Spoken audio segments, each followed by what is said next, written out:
This is Live with Ryan Ries. Call now 1-888-564-6173 or post your questions using the hashtag #LiveRyanReese on his Instagram, Twitter, or Facebook.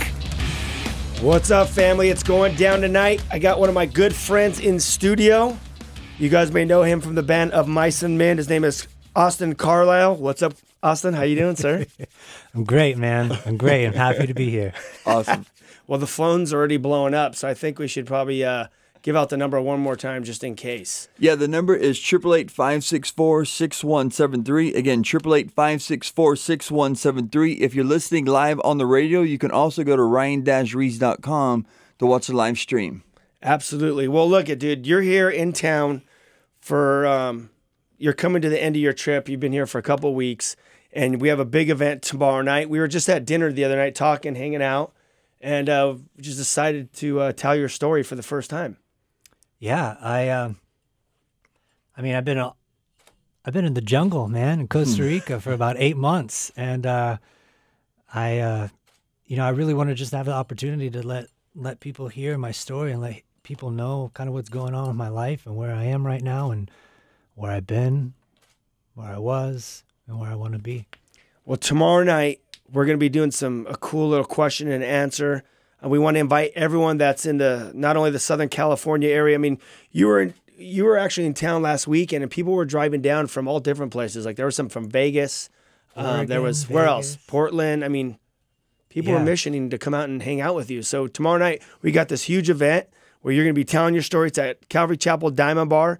The address is 22324 Golden Springs Drive, Diamond Bar, California. It's right in the middle of Southern California, right outside of LA. It's right where the 57 and the 60 meet. The event starts at 6 p.m. tomorrow, and it'll go till about 8. But after, you're going to come hang out. You can meet Austin in person. We'll be hanging out there for hours after, and it's going to be rad to actually hear your story because, you know, we've been friends for a while now. And just been watching your Instagram, everything that's been going on. It shows like you're on tour, and then you're in the hospital, and then you're on tour again in the hospital, and then all of a sudden you're in Costa Rica. And there's so many details. And that's what we want to use tomorrow night to kind of go through that story. But it's rad that tonight we're going to use this opportunity to actually talk to some of the people that are following you online, your fans and friends. The blood. Yes. The lifeline. My lifeline. Yes. These guys. A lot of radical things have been happening, but just tell everyone what's been going on down in Costa Rica, because you're in this beautiful place riding scooters. Scooters. I hear Costa Rica is amazing. I have a real motorcycle. Oh, is that a motorcycle? Thank you very much. It's only a 125 because my dad didn't trust me with anything. It's funny because the first couple of weeks I had it, I wrecked it. So no more motorcycle for me, but. I'm in the jungle. My dad has a small church there. It's about 100 people, 200 people, for the Christmas and Easter crowd. Yeah. And there's no walls on the church, and it's in the jungle. We have to pour water on top of the roof just to cool it off.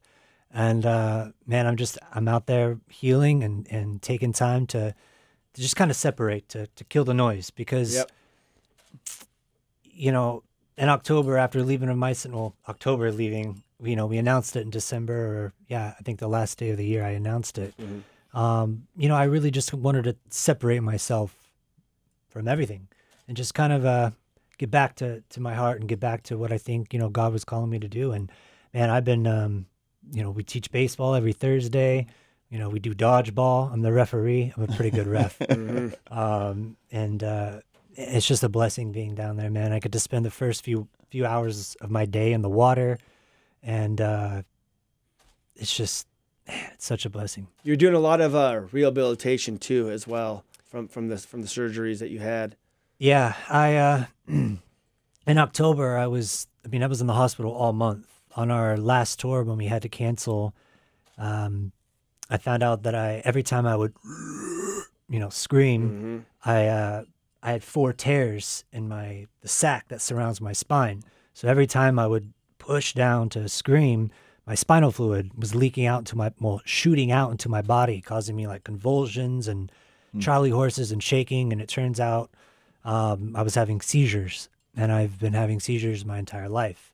And And so that was just part of it. And it grounded me, you know, it really just put a halt to things. And I actually had lunch yesterday with Valentino, our drummer, and we were talking about that last show. And I was in the corner on the ground screaming, you know, wanting to keep going. And I turned around and he's just gone off the drum set. And he's like, no, man, like, I'm calling it because I know you won't. And ever since then, it's just been a big healing process. And I was starting to do a lot better in Costa Rica. And then I started this gnarly procedure where they do like literally 20 to 30 injections in my spine and in my hips and in my legs. And they were trying to get everything to flare up to kind of make the cells work harder, which makes sense in theory, but not when I was already in that much pain. And, you know, every 3 weeks I'd go in, get these injections. Every week I'd get an IV treatment. And after about a month and a half of that, I just started going downhill. And it took going to the hospital again in Costa Rica. I got a nice, cool helicopter ride through the jungle to San Jose, Costa Rica. Then when I was there, they found 2 cysts on my spine. So that became this whole thing. They thought it was this, that, cancer, this, whatever. And my specialist at Stanford were like, don't let them cut into you. Yeah. And so I flew straight to Stanford, and man, I was there for 3 weeks, 4 weeks, physical therapy, 2 weeks, and then I've been here for 10 days. So you've been definitely going through it since you left the band, and it's fair to say that you having to walk away from the band was probably one of the hardest decisions in your life. Oh man, you know, yeah. I mean, A Mice and Men was my baby. It was my outlet to use after I left Attack, my second band. And you know, when I found out when I was in the hospital in October, within the first couple of weeks that I had to stop, you know, it was a hard decision to make. Anything like that's a hard decision, and I really just felt God calling me to that was his way of calling me to step away. And afterwards I sat and I told the band, like, you know, it was the day I flew to Costa Rica, November 1st, when I got out of the hospital. And I sat with the band and in the apartment, and I literally said, like, I want you guys to continue on. I want you guys to keep playing the songs, being there for the fans, doing what we do, what we worked on for 8-9 years that we had built. And you know, I didn't want to, just because my career and my whole life had just been ripped away from me. I didn't want to, I couldn't do that to 4 other people, and 4 of my brothers too. So it, you know, it took a lot, but, you know, even at lunch yesterday with Tino, like, my path is so clear to me now. And, you know, the band's doing their thing, and they're touring with bands that, you know, maybe we wouldn't have toured with if I was in the band. And you know, you never know how things happen. And, you know, my path is different, and that's something that I'm discovering every day, and I have to adhere to that. Well, I think we're gonna go ahead and take this call because I think this has to do with there's a bunch of them. Number 2, we're gonna take this call because I think this has to do with that path that you're talking about. Alexa from Texas, how you doing, Alexa? What's your question tonight? Hello.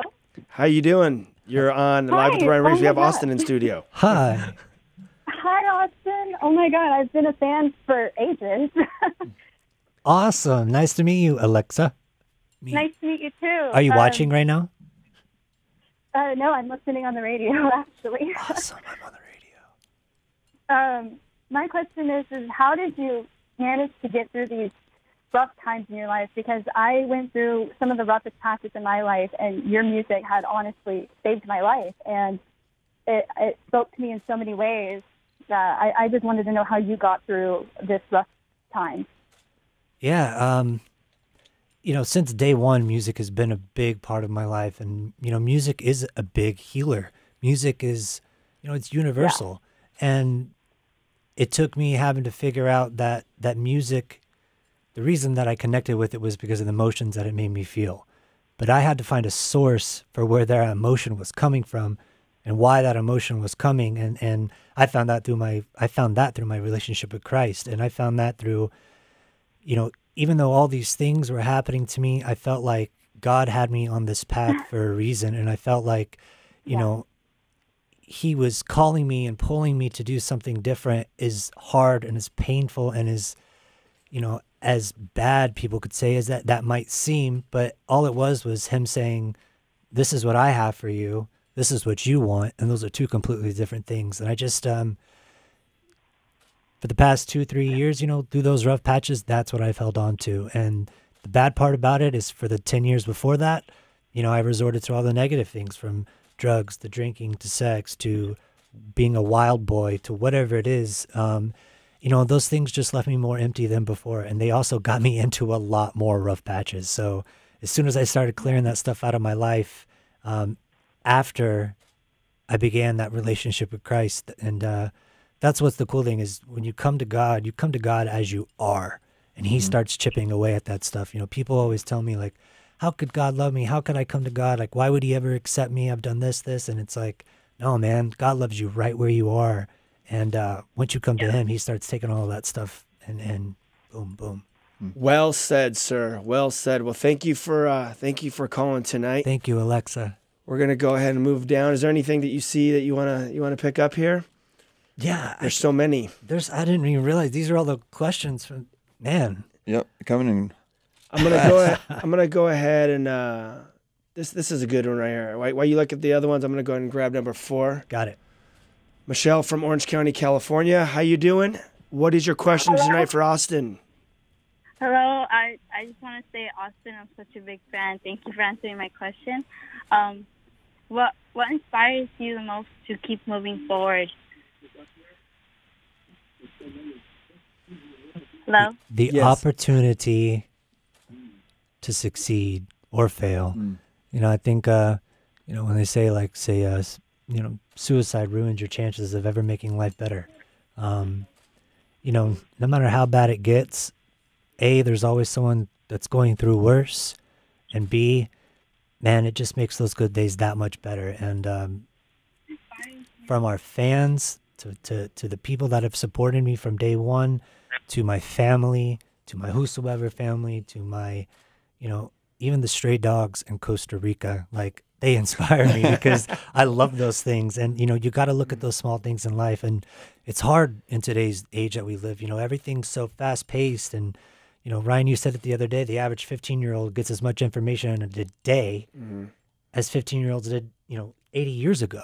Together in 1 year. That's in a year. And that's gnarly to me. Like, my brain, I can't catalog anything. I have to go over it and over it. And, you know, you got to take it second by second, hour by hour, and just remember that all that stuff you're going through, it's for a purpose. And that's what keeps me moving.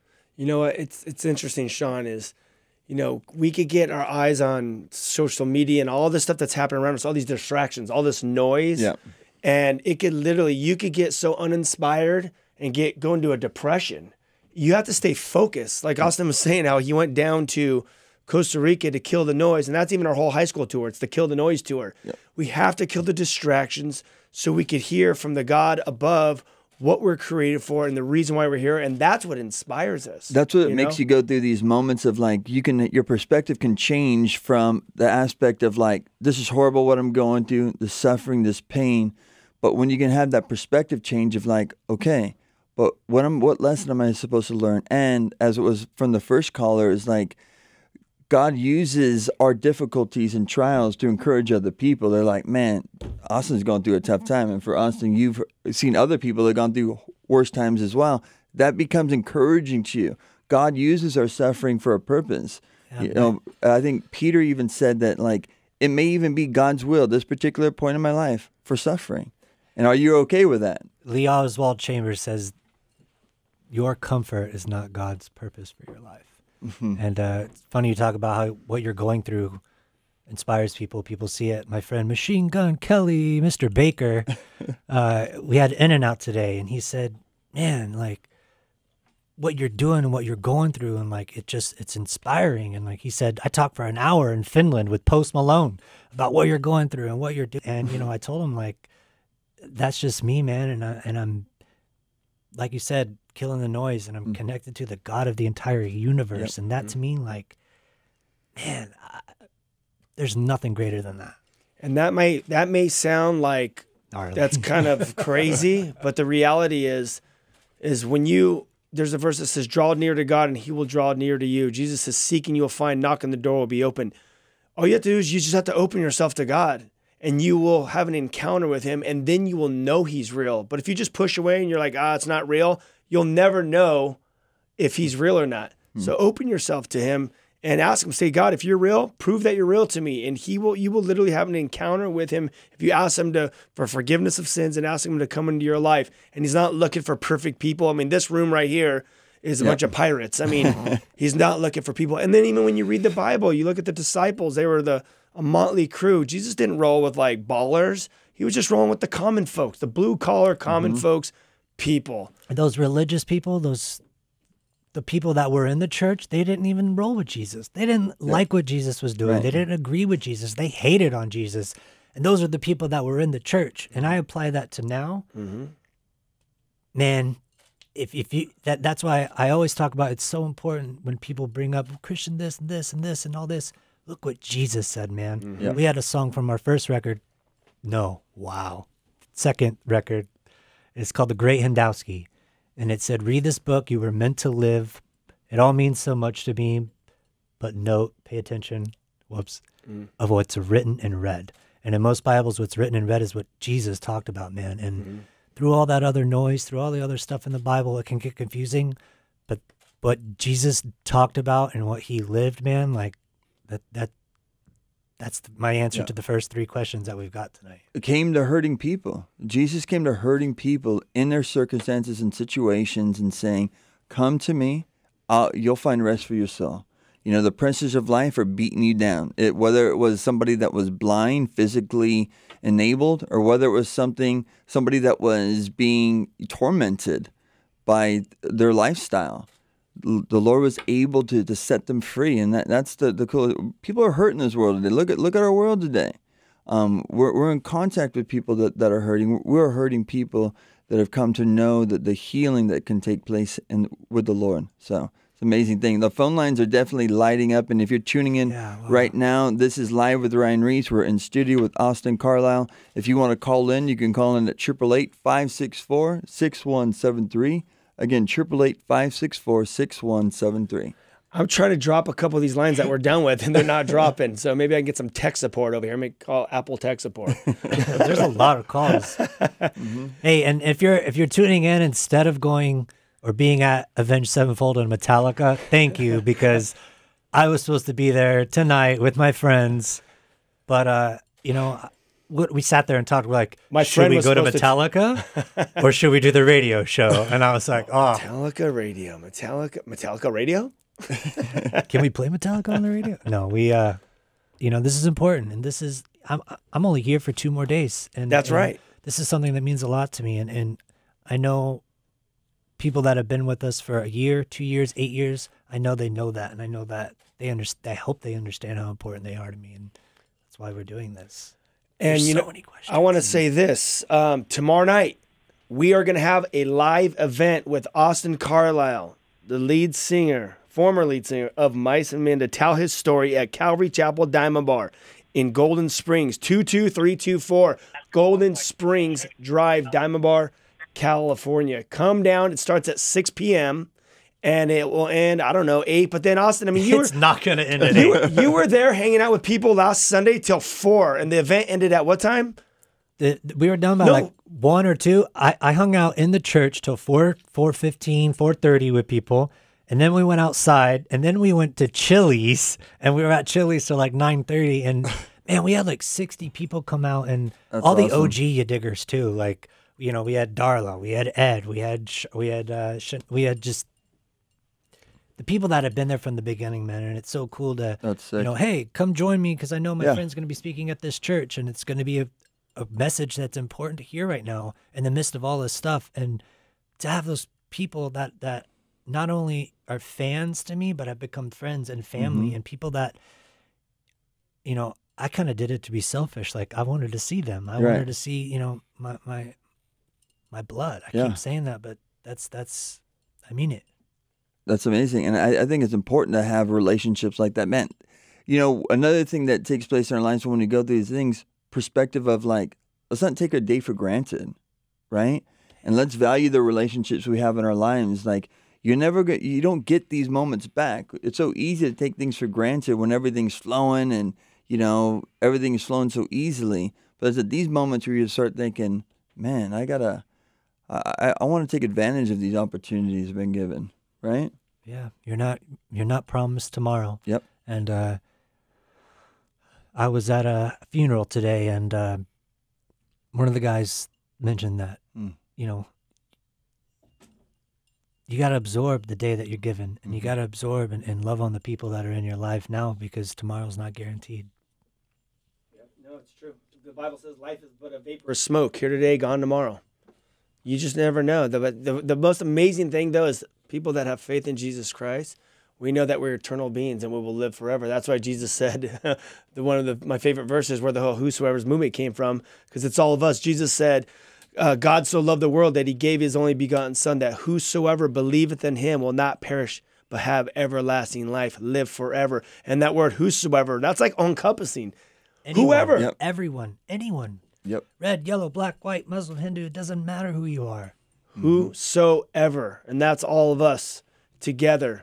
So we got Alyssa calling in from, what does this say, Clifton, New Jersey? Yep. All right, Alyssa, how you doing? You're on Live with Ryan Ries, and we have Austin Carlile. Wow. Carlile in studio. What is your question tonight? Alyssa. All right. Let's see. Let me try it one more time. Alyssa, are you there? Yes. Oh, okay. How you doing? What's your question tonight? Before my question, I just wanted to thank Austin for being the most amazing person and my role model, and just thank you for everything. Epic. Thank you for being you. I wanted to ask, what makes you have such great faith in everyone and everything, or rather, what keeps you from losing faith? What keeps me from losing faith? It's a good question. I think the biggest thing that keeps me from losing my faith is knowing that no matter what, wherever God leads, I'm going to follow. And if I have God on my side, if the creator of the entire universe is on my side, it says if he's for me, who can be against me? And all of that stuff falls away because I'm on the winning team. And just like we've mentioned, like all the stuff that comes through life, knowing that and holding on to that is that one thing that keeps me from losing it. I think of Psalm 23. It's so famous. Even if you don't go to church, you don't know the Bible. A lot of people have been in movies. Remember, it was in Pulp Fiction a lot. Though I walk through the valley of the shadow of death, I will feel no evil, for God is with me. I remember seeing a breakdown of that, and it talks about like when the sheep would actually go down to the still waters or go through the shadows, they would be able to partake of more of the best pasture that there was. And sometimes in our testings, God allows those moments where we're able to experience greater things in our relationship with God through our testings. You get to know more of the character of God through those things. So go ahead and give that number out. We got some more calls, but we got some open lines now. So the number's 888-564-6173. 888-564-6173. All right. Austin Carlile in studio, and we have Erica from Tampa calling in. What's your question tonight, Erica? Hi, Austin. Hello, Erica. I've been a fan for over 5 years now, and I recently just became a Christian this year, so I just wanted to thank you. Amazing. Yes, I just want to thank you for always, putting it out there and being very open about it in such a secular world that, wants you to be quiet about it, but you decide to speak up. But anyways, my question is, what story in the Bible have you personally related to the most? I have 3. James, Job, and Paul. Paul, because his name used to be Saul, and this dude killed Christians for a living. He had a gnarly experience with God. He did a U-turn, and he became one of the most influential people in the Bible, and he became such a light for Christ. Job, because this dude lost, I think, 10 children, all his belongings. He had physical ailments. This guy had boils from his head to the bottom of his feet, right? Right. And I know what it's like to be in physical pain, and I can't imagine having that kind of pain. And this guy, in the whole book of Job, you read as he's going through these things, and, he has low points. He's human. We're all human. And he talks about those low points in his life in the book of Job. But at the end of it, everything that was taken from his life and everything that he did and went through, God brought those things back into his life, and some of it even 20-fold. And that's just a super inspiring story to me because, it goes back to what you said. It's those things that you go through, God's using that to build you into the person that you're supposed to be. And I see it as God's making me a stronger man, a more perseverant man. He's making me, a more patient man, stronger, wiser. He's doing all of these things because he has a purpose for me. And just because I don't know what that is yet, I don't have a job, I don't have a band, I don't know what I'm going to do tomorrow, the next month. But I know that if I keep persevering and I keep staying with my faith and keeping with what he's done for me, and I keep that right here in my head and I hold that in my heart, there's nothing that I can't do. I think about that verse, one of my favorite verses, but this is perfect for your scenario and actually for all people that have a relationship with God. All things work together for good for those that love Christ according to his purpose. Yep. God obviously has a purpose for this whole thing. He's taken you out of the band, and there could be another band in store, but whatever it is that he has for you, he's working out his eternal purpose in your life and preparing you for this next chapter of your life. It's amazing. Mm-hmm. So good. Yeah, and you say all things work out. That doesn't look like what we think. Mm-hmm. Just because God says all things work out, he doesn't mean you're not going to have hard times. He puts you into that fire. When the gold story, super quick. Yeah, do it. When you find gold, it's a little chunk and it has rocks and dirt in it, and it's all nasty. And the gold maker, what is it called? The refiner guy. Yeah. He puts the gold into this molten hot fire, and it burns, and all the impurities rise to the top. He scrapes off the impurities, puts it back into the fire, brings it out, scrapes off the impurities, back into the fire. He repeats this over and over and over until when he pulls that gold out, he knows it's ready when he can see his reflection in it. And that's how I feel God is with us and God is with my life. He's putting me into the fire, getting rid of all those things, chopping out all this stuff until he can see a Christ-like person and a Christ-like man. And that's the ultimate goal for me. And that's a situation that it's going to take me. I'm going to work on that till the day that I die. For sure. And that's what the Bible says. You guys bring up that Romans 8:28, work all things together for good. The next verse actually is key as well because it says this, what's the purpose? To conform us in the image of his son. That's what he wants to do in our lives. And how that goes about, it's shaving off the side sometimes. It's, breaking in other areas. It's stripping us of things that we find confidence in. And the Bible says that when he humbles us, then he lifts us up in his timing. And so when you have rest and peace in that, man, everything flows. And it's like, hey, this is just a process. The process that God is doing in my life is for a necessity for a greater work. And you can have peace in that. It's amazing. We just got this cool comment. It says, been following Austin since he was 11. Since I was 11. Since Not me. I was 11. He is the biggest inspiration. Watching you find yourself with God after all he has lost and gained really inspires me in my walk with God. I wanted to thank him. Ollie from Orange County. Yo, Ollie, I know we didn't take a call, but thank you for that, man. And that's the reason I keep doing this, and the reason that I have to keep that faith and keep inspired is because you never know who sees, and you never know who's going to take something from your story. So amazing. Now remember, tomorrow night at 6 p.m., Austin Carlile will be at the church at Calvary Chapel Diamond Bar, 6 p.m. for 2 hours is going to be the actual event. It's going to be an interview from how it all started to him starting the band to where he's at to this point, and probably to talk about a little bit about his future. But he'll also be hanging out with everyone for hours and hours and hours until who knows when. Come down. We'll see you guys in 2 minutes right after the break. More Live with Ryan.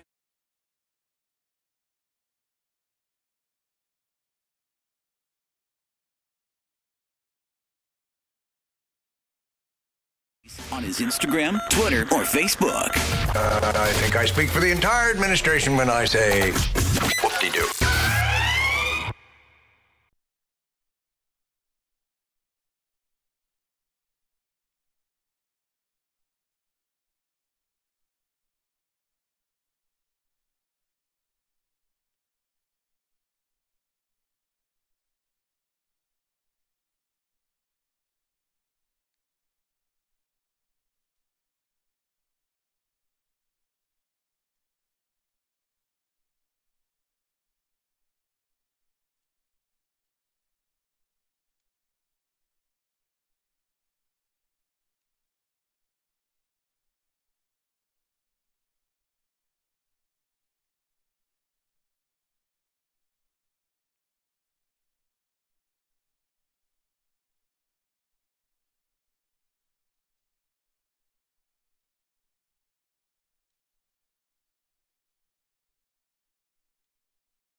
To Live with Ryan Ries. Don't say we didn't warn you. Loud noises!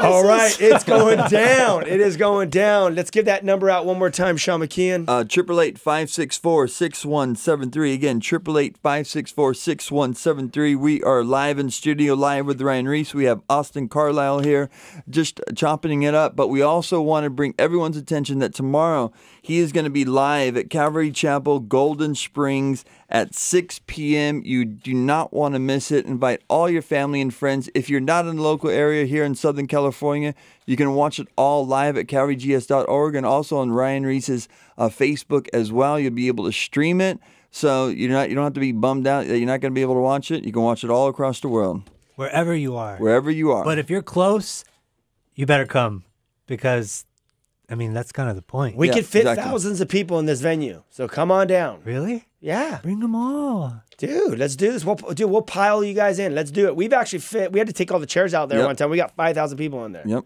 Wow. If you take all the chairs out. out. If we get 5,000 people in there, we're going to play some music. What? Yeah. All right. That's it. 5,000 people. Come down. Let's do this. All right. Here we go. We got a rad question right here. Now I lost it. Where'd it go? Here we go. I think it's this one from Canada. Yeah, number 3. I'm trying to turn it on here. What's going on here? It's saying drop call. You're good. No. Hit it. That tech support came in. Hit it. There we go. Hello, how you doing? Hi. What? You're on Live with Ryan Ries. We got Austin in studio. What's your question? Oh my God, sorry. When did you realize you had to leave Of Mice and Men? It wasn't just like a question anymore. That question was for you, Austin. First of all, hi, hello, hello from the Valencia. other side. Yeah, in Canada. What? I'm sorry, I'm crying. It's okay. It's okay. It's awesome.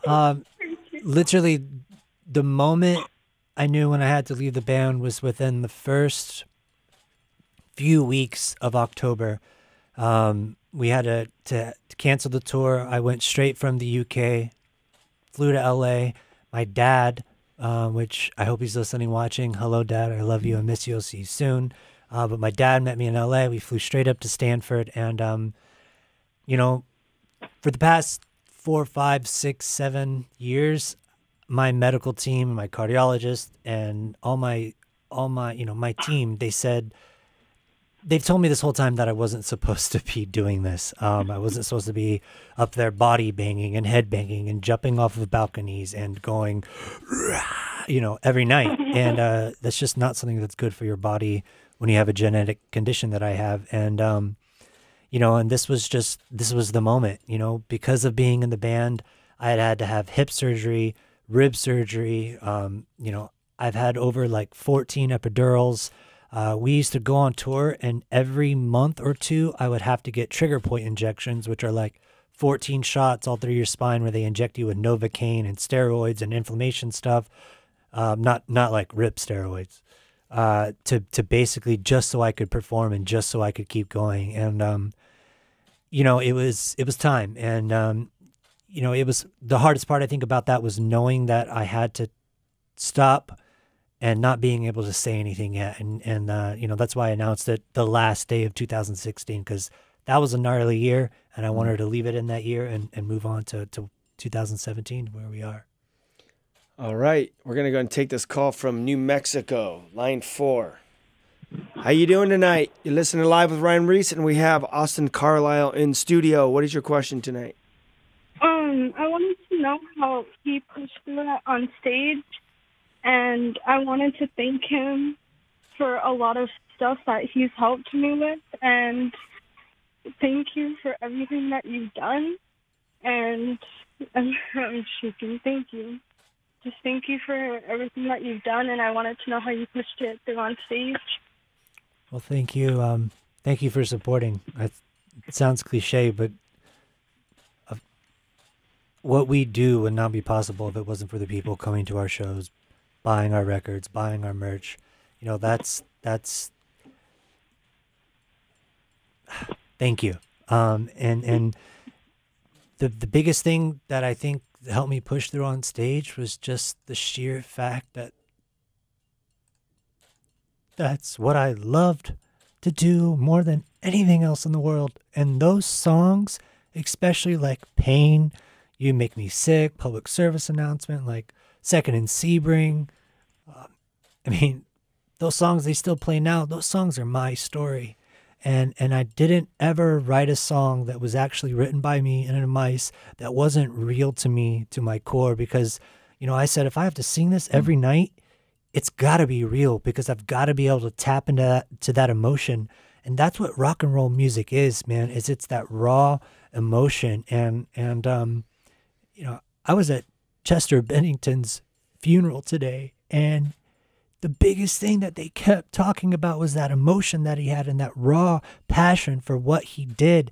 And that's the same thing that I share. And that's one of the reasons I looked up to him too much, is because it was so real. It was so raw. And every night, man, I would tap back into that, and I would take myself to that place. And, whether there was 5 people in the crowd, 5,000, 15,000, those people paid money to come see me do what I love. I better leave it all out there for them.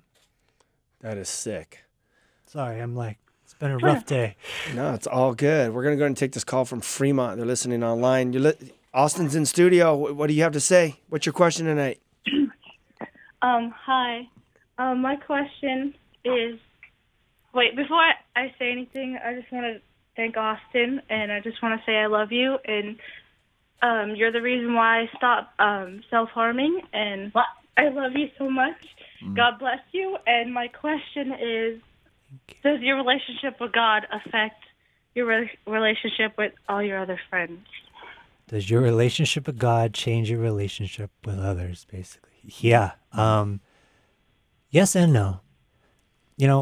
When you go into a relationship with Christ, you really have the opportunity to see who's in your life, to stick with you because they're your brothers or your sisters, and they love you, and they love you for you. I just got off the phone the other day with my friend Maddie. This guy and I are like oil and water. He doesn't, he's a science guy. I'm the God guy. Mm-hmm. But the more he tells me about science, and the more I learn about science, the more it solidifies my faith in Christ. And the more I talk to him about, the how did God create the earth in 7 days? Like, that's impossible, bro. Like, you know, the millions of years old, blah, blah, blah. He talks like that too, Matty Curls.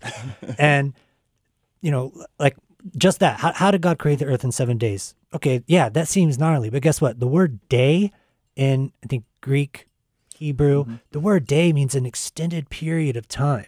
So in 7 extended periods of time, the God of the entire universe made it. Like, that's way more plausible. Like, or you know, the Big Bang Theory. Most scientists believe that the universe started from whoa. Now, if God was there before time and God created it and will be there afterwards, then, and those scientists, you know, they don't believe in God, they don't believe in any of that. But how does what the scientists say and what God does, how does that line up? Like, that's, to me, that's just, man.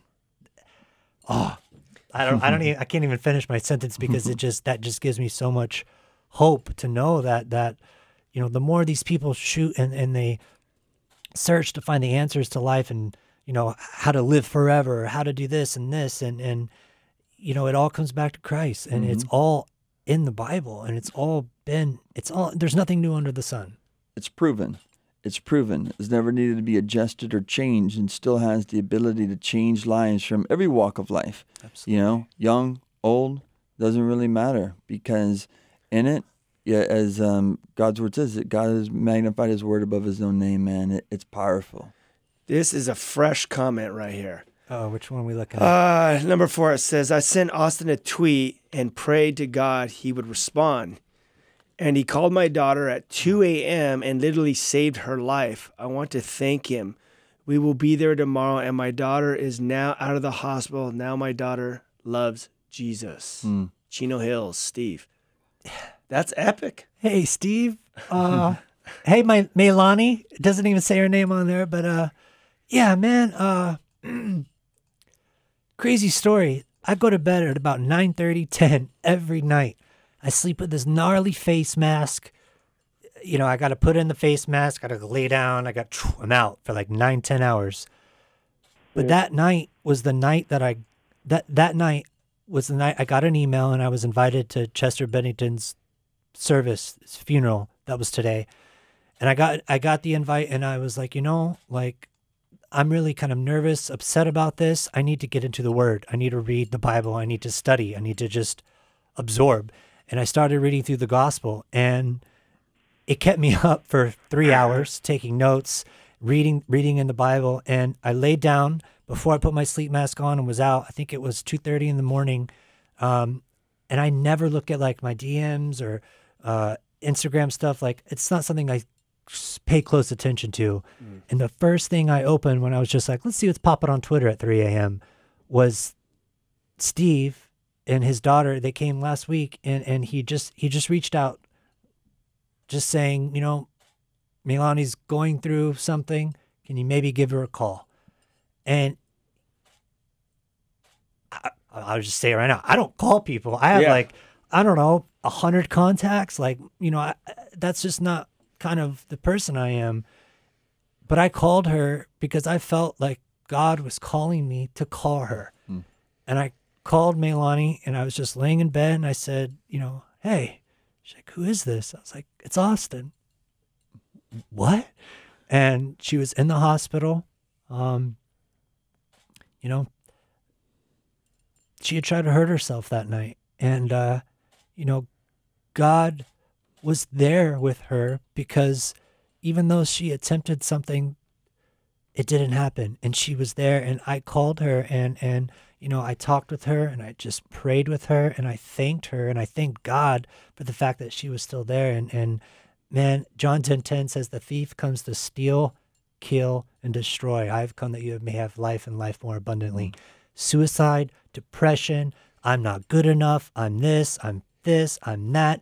That is not from God. That is Satan. And Satan did not win that night, and that was so powerful to me. Plus, I went to bed at 4 a.m. and I woke up the next day and felt awesome, had PT, and then I just got even more sleep the next night. So, you know, that's amazing, Austin. I mean, you know, with the movement and all of us, as we reach out to the community and students and just our friends, our tribe, our people that listen to the music, the common thread with people of our friends is that there's the suicide rate, the depression, the anxiety.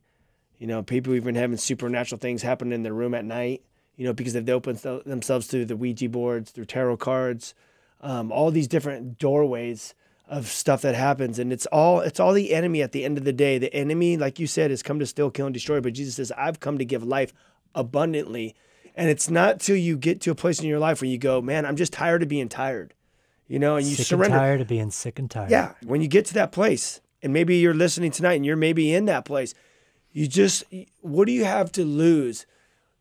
All you have to do is call it to God and say, God, I'm just tired of just being tired of the things that are going on in my life. I don't want to be depressed anymore. I don't want to have anxiety. I don't want to deal with this stuff. I want to actually feel peace in my life. Mm-hmm. God will plant His Holy Spirit inside you, and you will literally have peace. You will have joy. You will know the reason why you were created, and He will talk to you as you talk back to Him. As you read the Word of God, He will lead and guide you. He'll show you what path to take. He'll open doors. He'll open doors of jobs that you need to get, your school you need to go to, friends you need to hang out with. That's exactly what happened that night. He does this stuff. Yeah, go ahead. Just me being in the Word that night led me to talk. God works in such mysterious ways, man, and it just blows my mind every time something like that happens. He works supernaturally in the natural realm. So all this supernatural stuff was happening that day. You were just in the natural realm. You're reading your Bible. You're about to go to bed. You're going about your business. But because you're in tune with Him, He starts working supernaturally. He wants to use you for the situation of this girl that's going on.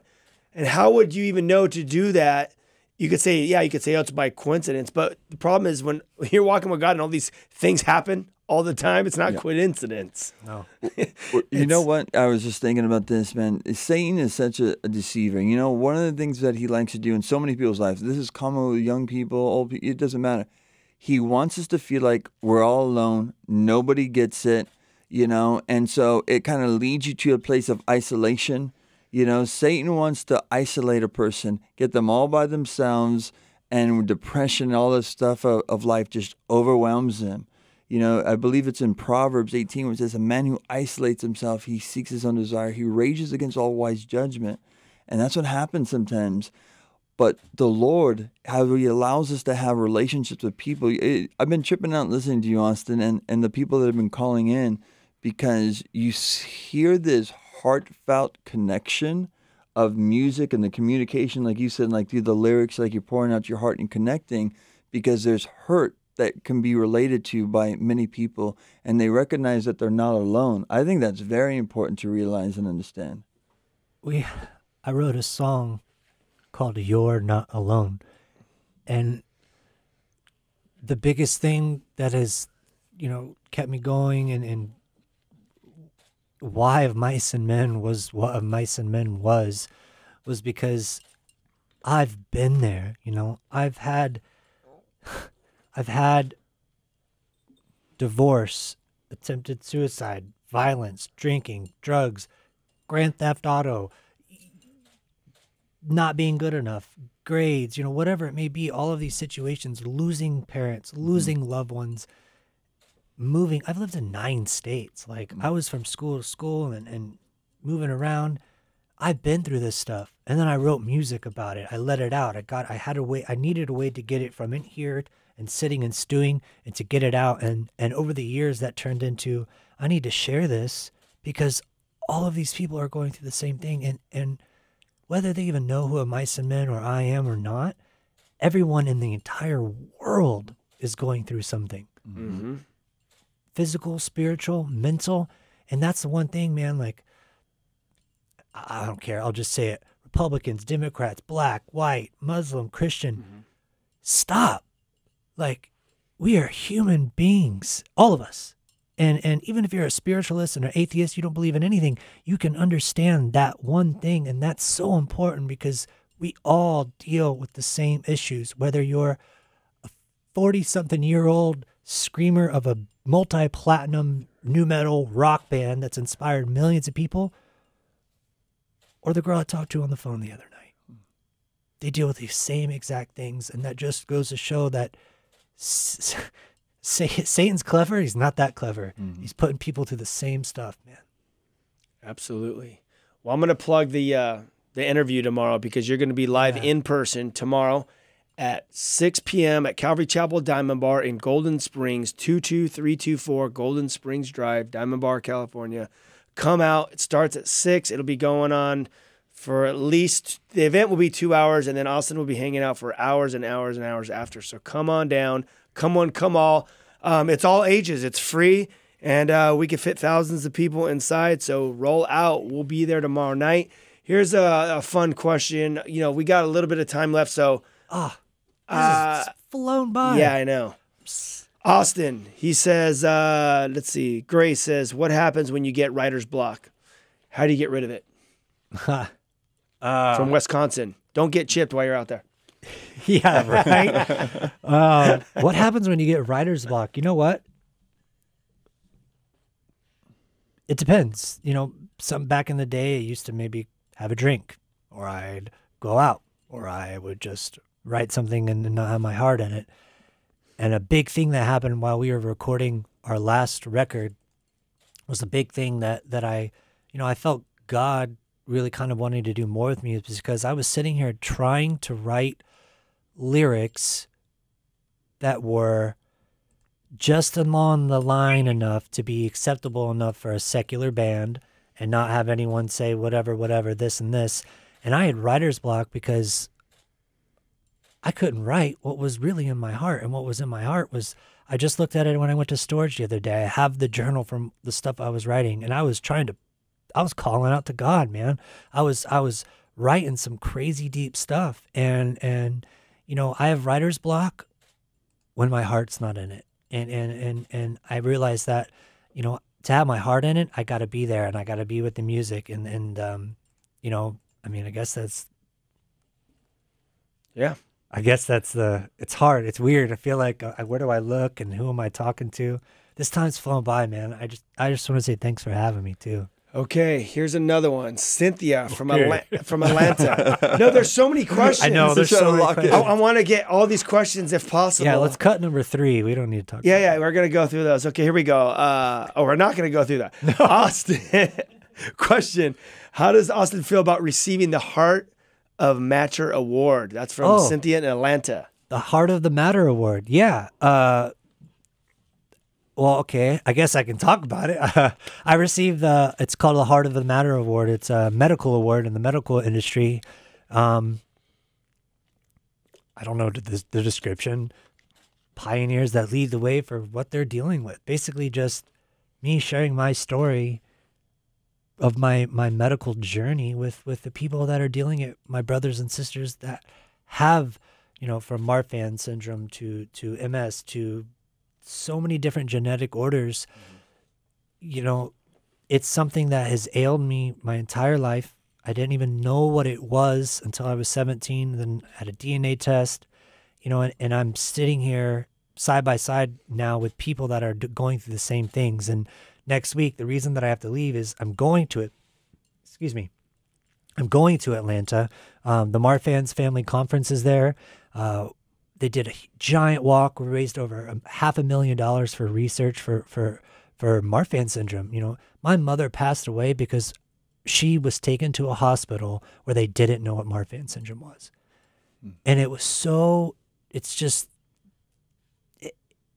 if that doesn't inspire me to have a purpose to raise awareness, then I don't know what will. Yeah. And that's my purpose, you know. And I don't want anyone that I care about, anyone that has listened to the band, anyone that I've come in contact with, anyone that I love, or just anyone to lose a loved one or a child or a son or daughter or mom or dad just because a hospital doesn't even know what is wrong with them. And you know, the Marfan's Foundation, please, you know, look it up. I think it's marfansfoundation.org.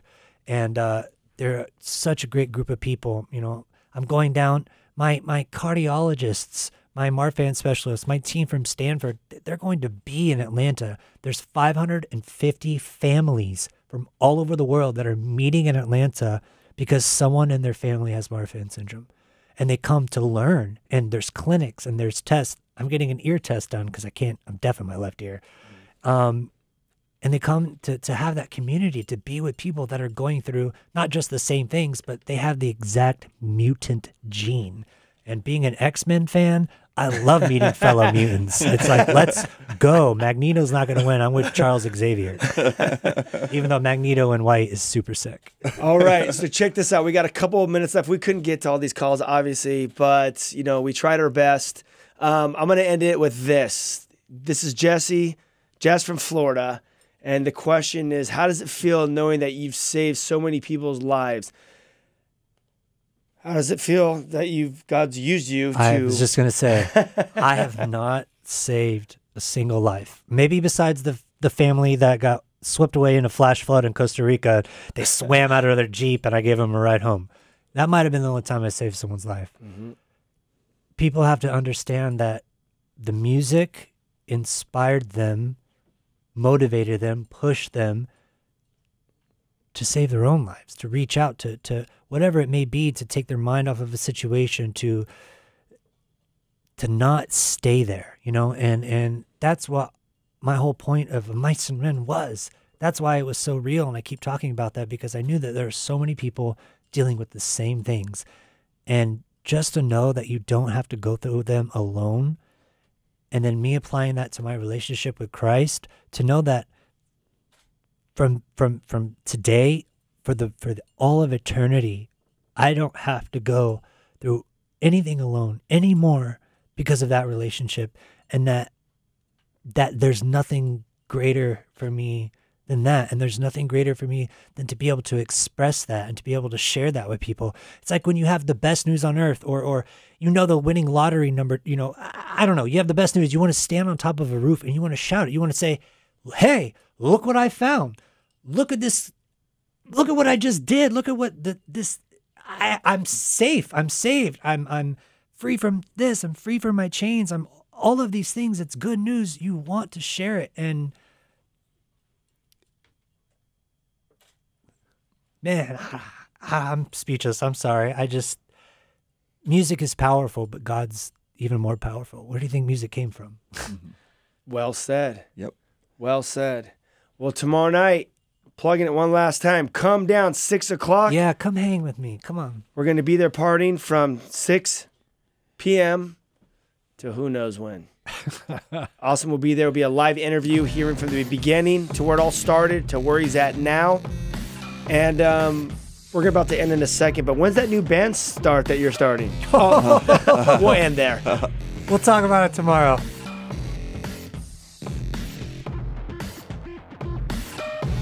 This has been Live with Ryan Ries. To connect or find out more about Ryan, click on ryan-reese.com. Check us out next Saturday at 9 p.m. for Live with Ryan Ries.